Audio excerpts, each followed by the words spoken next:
Hello friends, இன்னைக்கு பனிஷ்னல் என்னெல்லாம் நடந்துச்சு ஷார்ட்டாக ரிவ்யூ பார்த்துடலாம். நம்ம ஆக்சுவலாக என்ன தான் எதிர்பார்த்தோமோ அதுதான் வந்து நடந்திருக்குது.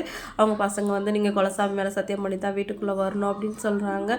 மருமகள்லாம் பதறாங்க, ஏங்க அத்தை இப்படி நடு ரோட்டில் நிற்க வச்சு அசிங்கப்படுத்துறீங்க அப்படின்னு சொல்லிட்டு இதை கேட்டோடனே கோமதி டென்ஷன் ஆயிடுறாங்க. பாண்டியன் இருந்துட்டு நான் இது வரைக்கும் உங்களை அத்தனை கூப்பிட்டதில்ல, அதுக்கான வாய்ப்பு எனக்கு கிடச்சதில்ல, ஆனால் நான் உங்களை அம்மா மாதிரி தான் பார்க்குறேன். அவங்க பசங்களாம் சொன்ன மாதிரி நான் சோத்துக்கு இல்லாமல் உங்கள் வீட்டில் வேலை செஞ்சப்போ கூட என்னை வந்து சாப்பிட்டியான்னு கேட்ட ஒரே ஆள் நீங்கள் தான். நான் உங்களை அம்மா மாதிரி தான் பார்த்துருக்கேன்.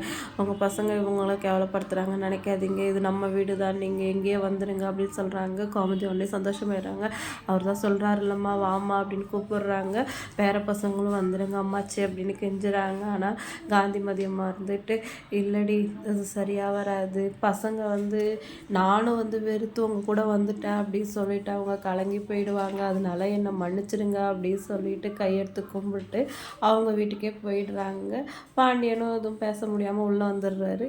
வீட்டுக்குள்ளே வந்தோடனே அரசி சொல்கிறாங்க, அம்மாச்சி கொஞ்ச நேரம் வீட்டில் இருந்தது ரொம்ப நல்லா இருந்தது, அவங்க பேசாமல் நம்ம கூப்பிட்டதுக்கு வந்திருக்கலாம் அப்படின்னு சொல்லிட்டு சரி விடு, அவங்க முடிவு அவங்க எடுத்திருக்காங்க அப்படின்னு சொல்லிட்டு மீனா சொல்கிறாங்க.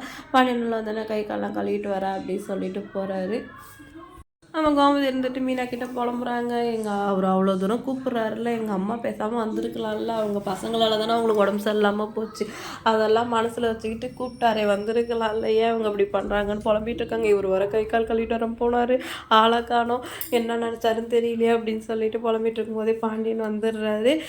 எல்லாம் என்ன உட்காந்துட்டீங்க, பாட்டி பார்க்கணும் வந்துட்டீங்க, பார்த்துட்டீங்கல்ல, எல்லாம் அவங்கவுங்க வேலைக்கு கிளம்புங்க அப்படின்னோடனே பழனி சாரானன் எல்லாமே கிளம்பிடுறாங்க. கோமதி எங்கள் பாண்டியன் கோவமாக இருப்பாரோ சொல்லிட்டு எங்கள் அம்மாவுக்கு அறிவே கிடையாது, ஒரு மாப்பிள்ளை கூப்பிட்றாரு மரியாதை இருக்க வேணாம், ஏன் அவங்க கூப்பிட்டா வந்தால் என்ன அவங்க கௌரவம் குறைஞ்சி போயிடுமா அப்படின்னு சொல்லிட்டு பாண்டியன் எதுக்கு வந்து கோவமாக பேசுகிறாங்க.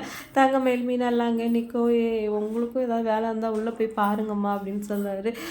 மீனா மாமாக்கு ஏதாவது அத்தைக்கிட்ட ரகசியம் பேசும்போது அரிசிவா உள்ளே போகலாம் வாங்க எல்லாரும் போகலாம் அப்படின்னு சொல்லிட்டு ஆமாம் தானே மாமா அப்படின்னு கேட்கவும் பாண்டியன் முழிக்கிறாரு. செம்ம க்யூட்டாக இருக்குது இவங்க மருமக மாமனார் பாண்டிங் பார்க்குறதுக்கு. பாண்டியன் நினைக்க வந்துக்கிட்டே, நீ வந்து வெளில நடந்தது மனசில் வச்சுக்காத, நான் உண்மையிலே அவங்க அம்மா மனசார தான் கூப்பிட்டேன், ஆனால் அவங்க பசங்க கூட போகணும் அப்படின்னு சொல்கிறது அவங்களோட உரிமை, அதனால் வந்து அதில் நம்ம வந்து தப்பாக நினச்சிக்கலாம், ஒன்றும் இல்லை அப்படின்னு சொல்லிட்டு கோமதியை சமாதானப்படுத்திட்டாங்க. இந்த கிளம்பிடுறாரு. திருப்பி காந்திமதி அம்மா அவங்க பசங்களாம் திட்டுறாங்க, ஒன்று வந்து உனக்கு பொண்ணு தான் வேணும்னா நீ அங்கே போயிடு, இனிமேல் இந்த வீட்டுக்கு வரக்கூடாது, நான் எடுத்த முடிவு எடுத்தது அசிங்கப்பட்டதெல்லாம் நீங்கள் மறந்துருக்கலாம், ஆனால் நாங்கள் மறக்கலை அப்படின்னு சொல்லிட்டு காந்திமதி அம்மா வந்து ஆன் பண்ணுறாங்க. இன்றைக்கி எபிசோட் வந்து இதோட முடிஞ்சிச்சு. வீடியோ லைக் பண்ணிக்கோங்க, இன்னொரு வீடியோவில் நம்ம மீட் பண்ணலாம். டாடா பாய்.